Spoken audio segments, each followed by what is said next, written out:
Good evening, ladies and gentlemen. I am Julian Deshaun Jackson, and I'm here with WOWT. I just want to start off by congratulating a few successful people in their endeavors. Let's start by giving recognition to Kira Hardy, who has, within January actually, did his first speaking engagement at Midland University. Now that's been a dream of his, and he has accomplished that. You have to give him kudos for that. Now, there's more. So, let's give a shout out to Kel Walker for his 30 for 30 award. Now, the dream to reach something, to have a goal, and by 30 you'll have obtained it. Wow. You can't beat that. Let's move on to the next beautiful news this morning. Mike Beverly is currently working on his doctorate degree. Now, obtaining such degree, it costs money. On top of that, it is not the easiest thing to obtain, and he is obtaining it. Big shout out to Mike Beverly. Let's move on, because there's more. Let's also give a shout out to Caleb Franklin, who has had the opportunity to coach some of the top athletes through his Quantum Athletic Sports program. You can't beat that. Now that's discipline. Now, let's move on to this next person. Now we have Julian Jackson, a filmmaker. Just recently did a film called South Omaha, which you can catch on Tubi, and it's getting great reviews. Congratulations on that. Wonderful, wonderful, wonderful work. And let's give a shout out to the Mother of the Year, also Entrepreneur of the Year, and also a hairstylist, own her own business, Kayla Booth. Have to commend you for your hard work as a woman and as a black woman at the same token, because it is not easy, but you have broke those barriers. Any adversity that you have to face, you stuck it out, and now look at your business flourishing. Got to give you your flowers. Congratulations, and I know it's going to grow from there. And another news. Not Your Average Success Story platform, Season 9 is finally here.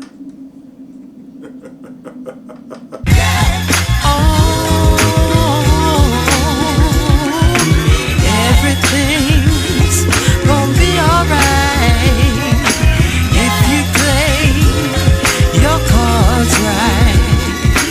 Everything's gonna be alright.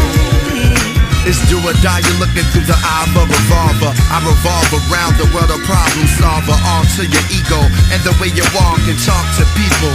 Still I stay regal, read through the bullshit. Sometimes to make peace you need a full clip. Roll dice with niggas who got bricks at a good price. Talk shit, give good advice.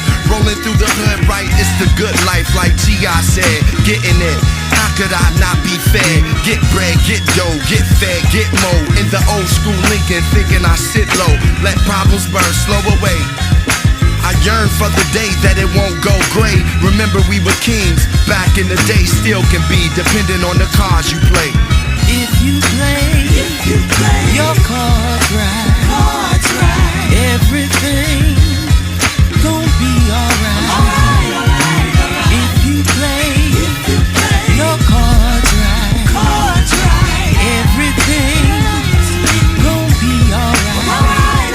I ain't playing with a full deck. The government won't let me get a full check. I'm taxing. All right, ladies and gentlemen, boys and girls, thank y'all for joining me on another episode of the Not Your Average Success Story Movement, Season 9.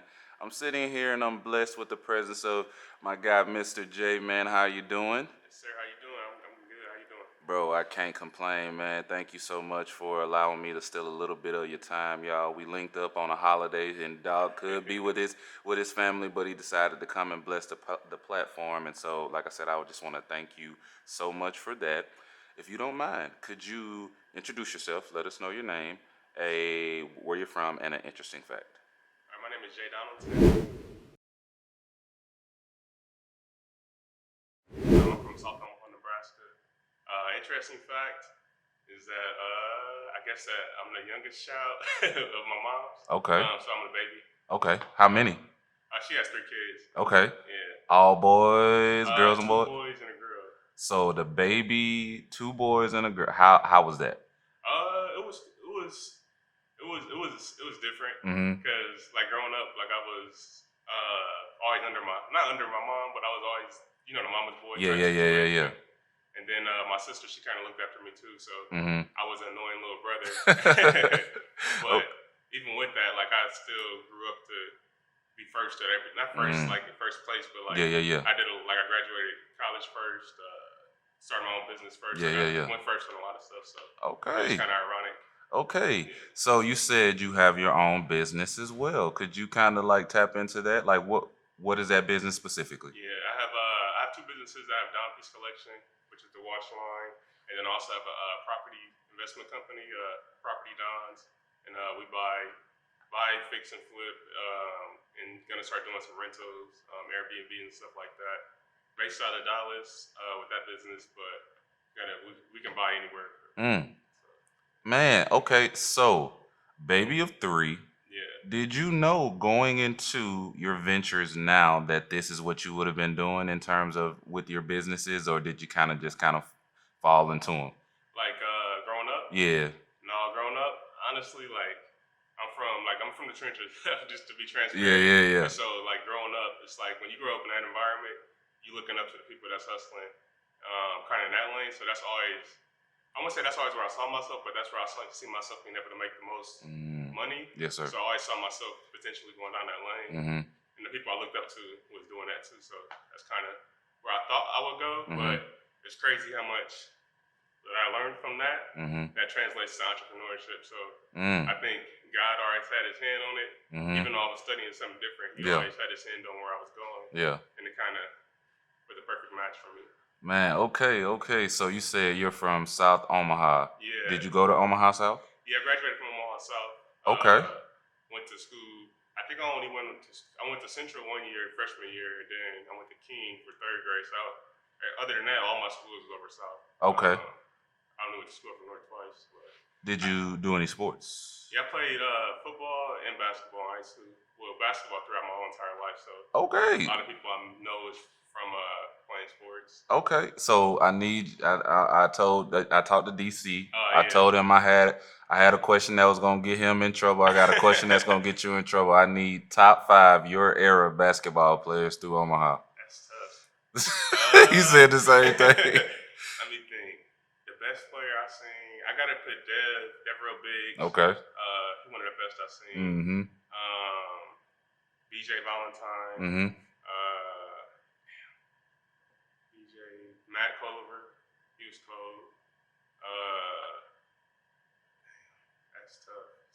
Central had them all growing up. I'm already know it. Yeah, and then Courtney Grigsby. Mm-hmm. He was a lot of people sleep on Courtney, but Courtney, he was that guy. Mm-hmm. Like when we was growing up, he was the one that everybody. He was like 5'8", dunking. So Courtney, I put him up there, and then We got one more. let me see. I'm gonna put my cousin Davon up there.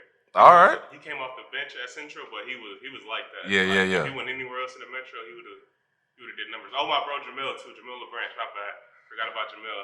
Yeah, so I gotta have 6. Yeah. Yeah, and Jamil, like my Jamil, he was the first person that guarded me where I couldn't do nothing. Like first time we met was 8th grade, and I couldn't do nothing. He was like the first. He's like that. He went to Northwest, so he didn't get the publicity he deserved. Yeah. So, yeah.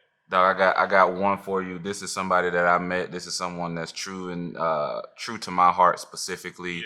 Yeah. He is my LB. He's my fraternity brother. I'm sure you probably hooped with him. Yeah. Jermaine Thompson. Do you know Rob Valentine? Oh yeah, Jermaine. Yeah. What did yeah. So Yeah. How was Jermaine to you? He's solid. He a defender and Yeah. rebounder.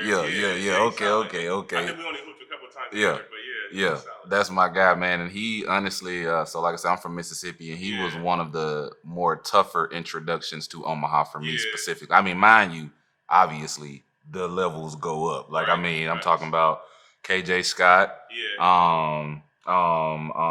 CJ, CJ Carter. My bad. I forgot about CJ. man, James Parrott, Yeah, James. He from over south too. mm-hmm. So yeah. Josh Jones, Yeah, Josh is cold. Man, I went to college with Galen Gully. Did you know Yeah, that's my Galen Gully? cousin. That's Man, my hey, cousin. Galen Gully, bro, that Yeah. straight dog. Like, Cold. never seen Yeah. nobody like him in my life, bro. Yeah, that's So, my little cousin. He yeah, cold. He like that too. yeah, Omaha definitely has it when it comes to hoopers, man. Yeah, So, slept on. man, well, thank you so much for that, bro. But we're just gonna jump right into it. Is there something specific that you've had to overcome at some point in your life that you don't mind discussing with us today? For sure. I think the main thing I had to overcome in life is just growing up in poverty and everything that come with that. I got both my parents. They started off kind of, and it's not no secret. Like they both kind of spoke on this before, so it's not like I'm putting anybody's business out there. But they both kind of struggle with drug addiction, and it goes back to what I was saying earlier. Like my parents, they started off trapping, you know what I mean, with the with drugs and whatnot, but they ended up on the other side of the equation. So growing up in poverty, growing up around drugs, growing up in that situation, kind of you start off with less, but you kind of find your way around. I mean, throughout life, finding your way. And I think that's the hardest part when you growing up in the inner city, growing up in poverty. You got to find your way. It's not like you got any handouts, nobody to hold your hand through it. So I think that's the biggest thing I've ever had to overcome is just finding my way through life, trying to be successful legally, successful in general. Coming from poverty and trying to be successful legally is a whole nother beast than falling into everything that comes with poverty, because it's easy. I won't say it's easy, but it's easier to fall into the wrong stuff. It's not to say I'm perfect or to say I never made mistakes, but it's like, looking back, it's like, I'd be like, damn, like I can't believe I overcame this, and this, and I'm here. And it's not to say I made it, but it's like I've made it further than I was. Man, there people it that is. start at my same starting point, like born in a project, like they don't make it to accomplish the things I've accomplished. So I say that's probably the toughest thing I've ever had to overcome. All right, bro. So specifically, was there anything that you kind of were able to cling to that, you know, kind of made that process just a little easier? That light at the end of the tunnel. Was there anything that kind of just you could focus on that kept you just pushing through even through the hard times? I think for me, it was just like I always knew it was on me. Like it was one of them things where it's like, even though like I said earlier, like I was the baby, it was like you seeing everything. When you're the baby, you see everything. It's like you got a front lines, and when you're a mama's boy too, it's like you really you're not sheltered. None of that, like we in the food step lines together, the pantry lines, like all of that. Now I remember one time like we was so down bad, like one of our pantries got stolen in the pantry line. And I'm just like, that's when you really realize what time it is, and it's like. For me, it was just me accepting that role. Like, if it's gotta be somebody, I'll let it be me, and I'm gonna put the family on my back. I'm gonna make the way for it. You know what I mean? That's how I think that was always my light at the end of the tunnel. Like, I know can't nobody fail me, and I know I'm not gonna if I don't give you the power to fail me, you can't fail me. So I'm gonna take all the pressure. I'm gonna take all of that, put it on my back, and I'm gonna find a way. Wow. That's kind of always been my light at the end of the tunnel. Dog, do you think, so coming up in that situation, do you think it was able to translate over to kind of what you do now? Like, do you think that it prepared you for kind of what you do now? For sure, every aspect of it. Like, even from the struggle, like business struggles, like I always tell myself, like I tell people, like the stuff I went through growing up, it'll never, like I don't think, like God forbid something happened, but I don't think anything I go through as an adult whatever top the things that I went through growing up. So it's like I can have 1,000 fires going on in my businesses, but it's like I understand that there's a solution for everything. Because it's like when you grow up in poverty or growing up without having, you realize that your whole life you're looking for a solution. But the issue is that when you're growing up in that environment, they don't provide solutions for you. So it's like you gotta find that solution. So in business, it's like I was always finding solutions, and even with being a business owner in general, it's like everything I learned from growing up in the streets is like that translates to business, like how to serve your customer, how to keep the customer coming back and stuff like that. So I definitely think everything has translated. So what do you think would be like one of the tougher parts of growing up in Omaha specifically?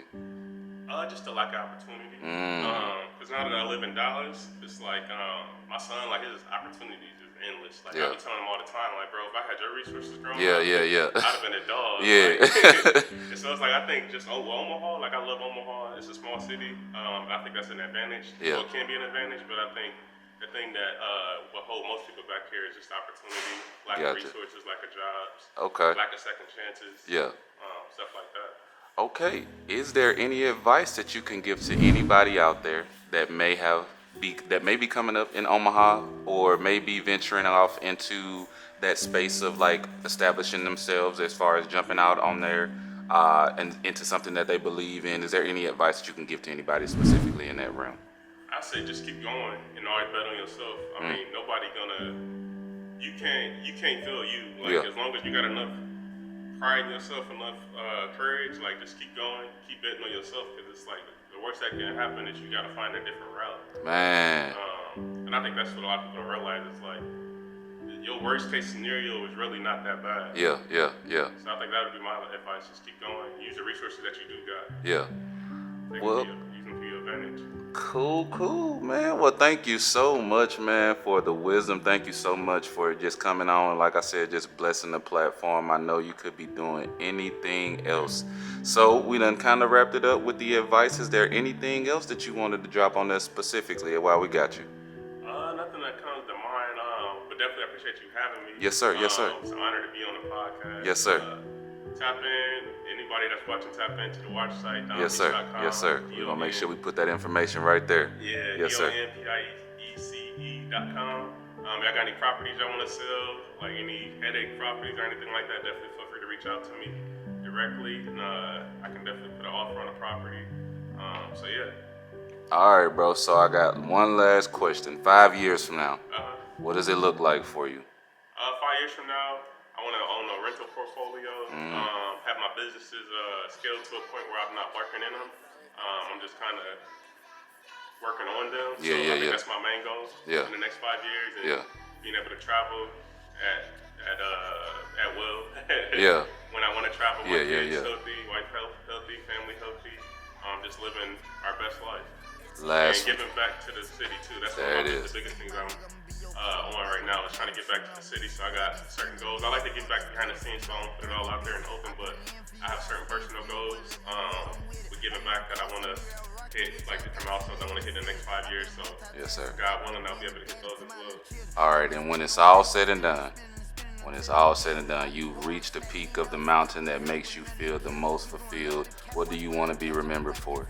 I just want to be remembered as somebody that was genuine, that came from South Omaha, always word on him, like never came from Omaha in general, but South Omaha specifically. And I'm always heavy on the South Omaha because a lot of people that make it from Omaha, they're from North Omaha and they always stand on that. So I've always wanted to be one to stand on it for South Omaha as well. So somebody that they could be proud of, Omaha in general, but and I want to be known as somebody who made it from where I started from and never forgot where he came from. I always gave back and always just provided somebody for people to look up to. Always reached back, never was shady or never did. Because one of the things I've always prided myself on, anybody reach out to me for information or something like that, I never hide the information, never hide the plug. Like, I just want to be remembered as somebody that was genuine, gave back, always was solid. Yes, sir. Did good by people. All right, man. You done spoken into existence, so I can't wait to shake that man's hand, man, when the time comes. But like I said, man, thank you so much for coming on and blessing the platform. And if there's nothing else, this is another episode of the Not Your Average Success Story movement on season 9, featuring my guy, Mr. J. Thank you, man. Appreciate you. Yes, sir. You switch like a pussy little bitch. Damn, I knew you trippin'. We could've been superstars. Can't help it, now I'm reminiscing. Remember we were jacking cars. Now you better keep